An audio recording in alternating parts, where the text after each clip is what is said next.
Olá! Neste módulo 3, nós vamos abordar sobre a introdução à base legal e normativas. Aqui, nessa etapa do curso, nós iremos estudar sobre algumas leis, decretos, normas e manuais que fazem parte do dia a dia do georreferenciamento de imóveis rurais. Essa primeira aula do módulo 3, estudaremos sobre as legislações pertinentes, trazendo desde a Constituição da República dos Estados Unidos do Brasil lá de 1891 até mais recente, no ano de 2019, com a promulgação da Lei de número 13.838. Um dos primeiros artigos que iremos trabalhar está incluso na Constituição da República dos Estados Unidos do Brasil. Vale lembrar que essa nomenclatura de República dos Estados Unidos do Brasil foi modificada no ano de 1967 com a nova Constituição, tendo como posse o general Arthur da Costa Silva.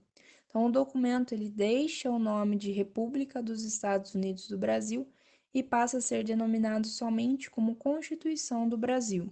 O artigo 9º vem trazendo justamente a competência exclusiva dos estados em decretar o imposto. No caso rural, o ITR. Então, o ITR ele foi criado lá em 1891, junto com a Constituição da época, e tinha como finalidade estimular a produção agropecuária no país, já que naquele período o Brasil começava a desbravar algumas de suas áreas. A responsabilidade do Estado pela cobrança e administração do imposto foi mantida nas Constituições de 1934, 1937 e 1946. No ano de 1961, o ITR foi transferida a responsabilidade aos municípios. Em 64, com a emenda constitucional de número 10, o imposto passou a ser de competência da União. No dia 30 de novembro de 1964, nós temos a promulgação da Lei de número 4.504. E essa lei, no seu artigo 48, traz algumas observações quanto ao ITR, quanto ao Imposto Territorial Rural. Essas observações partem dos seguintes princípios. 1. A União poderá atribuir, por convênio, aos estados e municípios o lançamento, tendo por base os levantamentos cadastrais executados e periodicamente atualizados.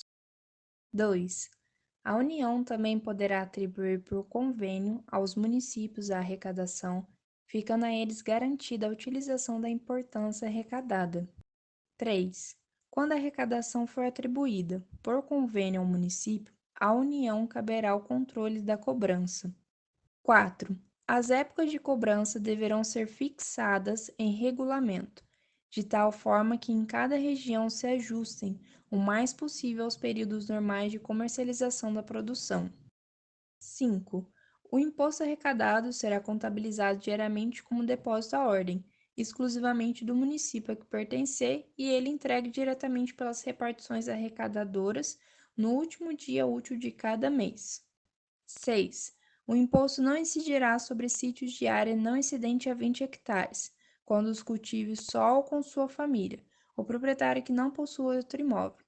Isso está no artigo 29, parágrafo único da Constituição Federal. Pelos princípios enumerados do artigo 48, é notório a ação conjunta do Estado, do município e da União. Vale lembrar que depois da promulgação desta lei de número 4.504, que ficou conhecida como Estatuto da Terra, a cobrança do ITR tornou-se de responsabilidade do INCRA. Naquela época, ainda era o IBRA, o que o INCRA passou a ser nomeado no ano de 1970. Na Constituição da República Federativa do Brasil, no ano de 1988, traz o seguinte artigo 153, em que explica que compete à União instituir impostos sobre propriedade territorial rural. Ainda na Constituição de 1988, o parágrafo 4º explicita que o imposto previsto no inciso 6 será progressivo e terá suas alíquotas fixadas, de forma a desestimular a manutenção da propriedade improdutiva. 2. Não incidirá sobre pequenas glebas rurais definidas em lei, quando as explores o proprietário que não possua nenhum outro imóvel. 3.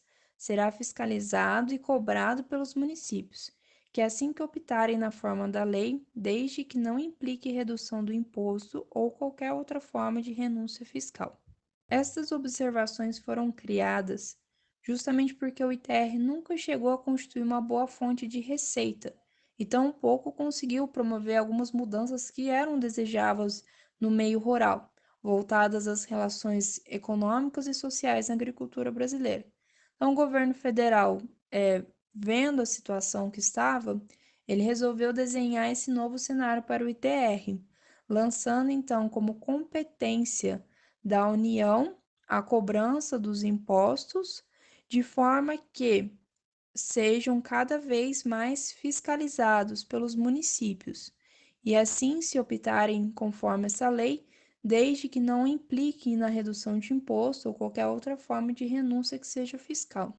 Atualmente, a cobrança do ITR é normatizada pela Lei de número 9.393, de 19 de dezembro de 1996, a qual, por sua vez, é regulada pelo Decreto de número 4.382, de 2002, e pela Instrução Normativa de número 256, também do ano de 2002. Então, essa lei ela vem dispor sobre o imposto sobre a propriedade territorial rural, sobre o pagamento da dívida representada por títulos de dívida agrária. Então, traz no seu artigo 1º 2 parágrafos, onde o segundo fala que considera-se o imóvel rural a área contínua formada de uma ou mais parcelas de terras, localizadas na zona rural do município. No parágrafo 3º, cita que o imóvel que pertencia a mais de um município deverá ser enquadrado no município onde fica a sede do imóvel. Se essa não existir, será enquadrado no município onde se localiza a maior parte do imóvel. Além desses princípios, essa lei traz outras duas importantes informações bem detalhadas nos seus artigos, que é a questão da imunidade do ITR para aquelas glebas que são consideradas pequenas e a questão da isenção do pagamento do ITR. Como é feito esse cálculo de ITR que vai ser pago pelo proprietário rural?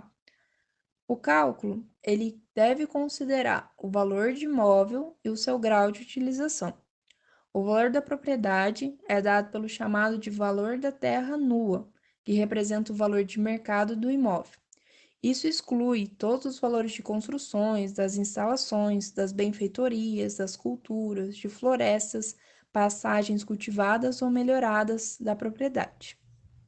O valor do ITR resulta, então, no cálculo do valor da terra nua tributável multiplicado pelo valor da alíquota. Esses valores de alíquota são tabelados e estão presentes no artigo 11 da Lei de número 9.393, de 1996. Com o valor do ITR calculado, o proprietário vai ter a sua declaração do Imposto sobre a Propriedade Territorial Rural. Isso deve ser entregue todos os anos por toda pessoa física ou pessoa jurídica que seja proprietária, titular ou domínio útil ou possuidor a qualquer título, inclusive usufrutuária de imóvel rural. É importante orientar os nossos clientes que, caso não pagamento do imposto, o resultará em multas e pode impossibilitá-lo de realizar algumas ações, como, por exemplo, obter o financiamento. Daremos uma pausa nessa primeira aula do módulo 3 e na próxima estudaremos sobre a Lei de número 5.868, de 1972. Agradeço por sua atenção e até a próxima.